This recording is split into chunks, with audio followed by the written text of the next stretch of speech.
Hey, what's up? Urban Dweller 0121 fam. We all see the headlines screaming about AI taking over the world and stealing every job. But hold up, I dug into the latest news, and the reality is far from the sci-fi movie hype. When big companies actually try to swap out real people for AI, things are going horribly wrong. We're talking major league fails, not just a little glitch. Forget the jargon and the complicated talk.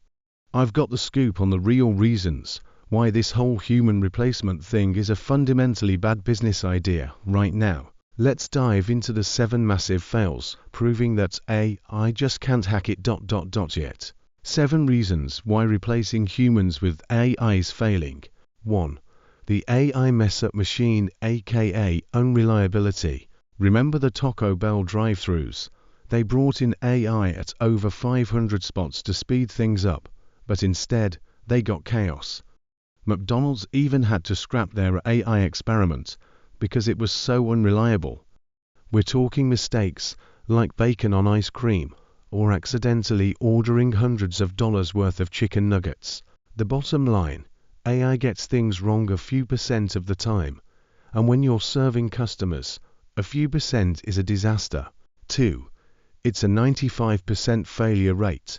Forget the promises of big profits.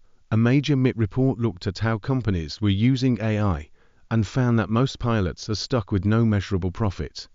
Want the harsh number? AI implementation fails in 95% of cases when trying to extract millions in value. Companies are spending huge money to get absolutely nowhere.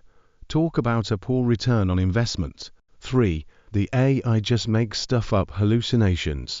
This is the fundamental problem. Current AI, LLMs, is built on a simple idea. It predicts the next word statistically, 603. It doesn't actually know what it's saying. This leads to something called hallucinations, where the AI literally just fabricates 10% or more of the information. You can't trust it because it's always making up stories. 4. You end up doing more work. When the AI is making up 10% of patient documents, meeting summaries, or basic schedules, what happens? Your remaining human staff has to manually go back and check everything to find the made-up parts. This isn't saving time. It's creating mountains of extra work, and is a total waste of time for the people still around. 5. Errors in critical, life or death information. In crucial areas like medical or clinical settings, the data names, dates of birth, insurance info has to be 100% perfect, but AI is failing here too. It's been shown to struggle with proper demographic information, assigning relevant tasks, and sometimes even thinks the doctor is the patient when accuracy is key. AI just isn't good enough. 6. Humans still demand humans. Companies like Klarna cut thousands of staff to implement AI chatbots, believing it would save a ton of money. But what happened? Their service quality and customer satisfaction dropped.